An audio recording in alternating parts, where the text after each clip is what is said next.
Hanggang ngayon ay usap-usapan kung ano nga ba ang real score sa relasyon ni na PBB Gen 11 big winner Fiang Smith at co-alumni na si JM Ibarra. Sa recent concert kasi ni TJ Monterde, spotted ang dalawa na sweet na sweet. Nakasandal kasi si Fiang kay JM na tila ba komportable na talaga sila sa isa't isa.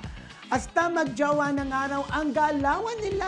Agree ba kayo dito? Parang parang kasi 'di ba parang sobrang close Oo nila, naman. parang ikikis na Nakasandal talaga na ganyan. Oo, tsaka no? parang ikikis na ni JM si Fiang. Correct. 'Di ba? Kaya naman ang mga fans nila sobrang kilig na kilig talaga. Ako Kaya galawang magjowa na. no?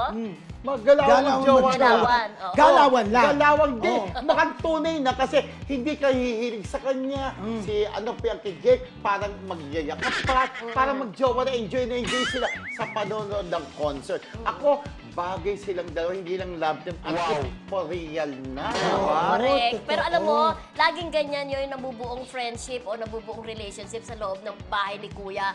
Naisasama nila yon hanggang sa paglabas nila, Kagaya no? ni Alexa at saka ni KD Estrada, di ba? Talagang marami marami pong nabuong relasyon sa loob ng bahay ni Kuya. Totoo ka dyan. Like si Jason at saka si Melay. Si Gerald Diba? at saka si Kim Oo, ba? na naging Oh, magjowa. diba? Oo. Gerald si Kim. Correct, Naging oo.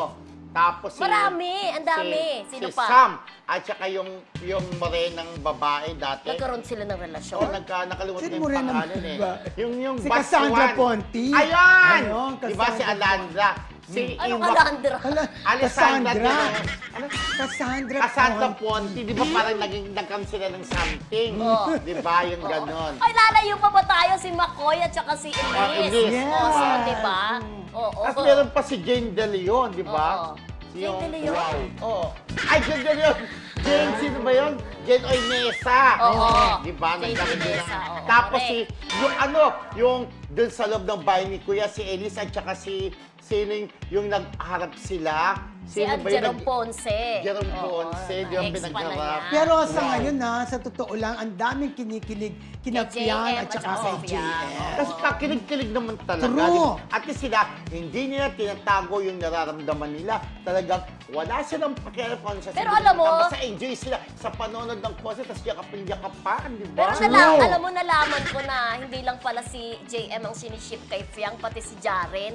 Ay, pero para sa akin, Oo. okay Diba, na si JM at saka si mga Piang. viewers, Di ba? Si Jaren, hindi si Jaren yata, parang meron isa na nag-guest sa Showtime. Nakalimutan yung pangalan ng girl, maganda rin siya. siniship din si Parang Jaren siniship at doon. saka Meron si pa, Fiang. muntik na Oo. rin.